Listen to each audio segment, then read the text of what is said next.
Pwede natin mag-start. Okay. Pwede. Pwede. Magpapasignature ay kung magpapadesign ka kay Grace tapos may signature siya. Kasi parang malabo yung number natin. Number 20.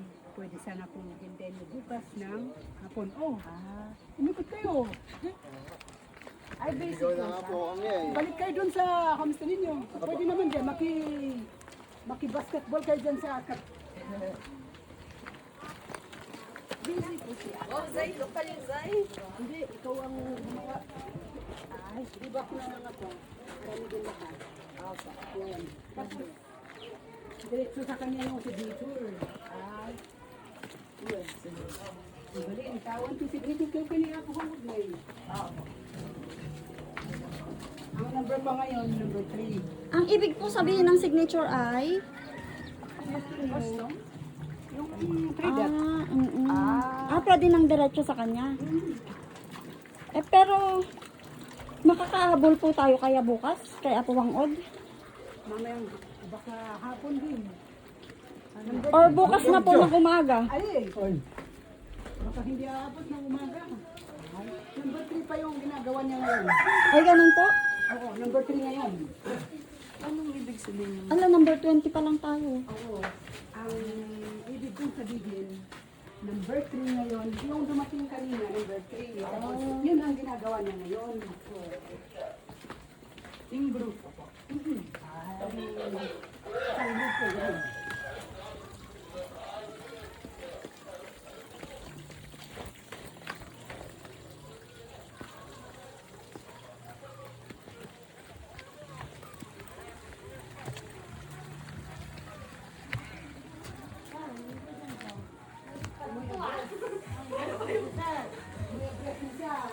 Wala naman pinakuha din wala eh.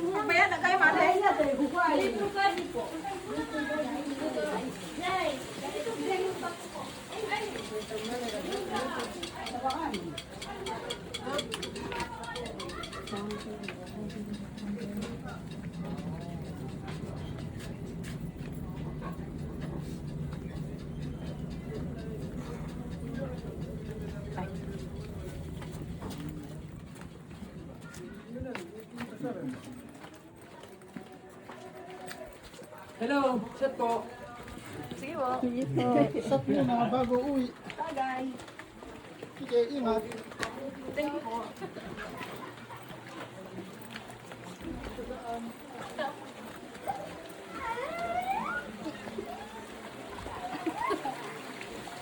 Nan.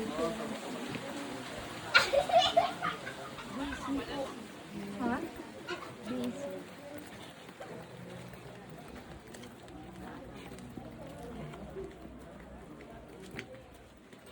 Picture naman kayo kung sakaling hindi ko nagawa kaya ako. Kung magpapasignature kayo kay Grace, kasi iyang, sige po, tapos picture tayo kaya ako. Paano po? Paano po? Picture, pwede. Oh, Pag picture, pwede. Kay Apo Wangod po? busy naman. Tapos mag 3 dots na po kay ano? Opo. Okay, yung makatok siya, guys.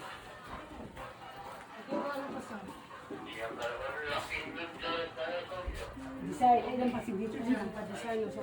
Si Kuya. Nepas. Napasignature siya, guys. Si Kuya. Ang pa-design sana. Ha? Friend ko siya po sa Facebook. Taga LA. Ah. Uy. Sa Spiritual Journey Tattoo sila. Ay, kilala mo siya. Uy. Nasaan? Si Kuya L po. Oh.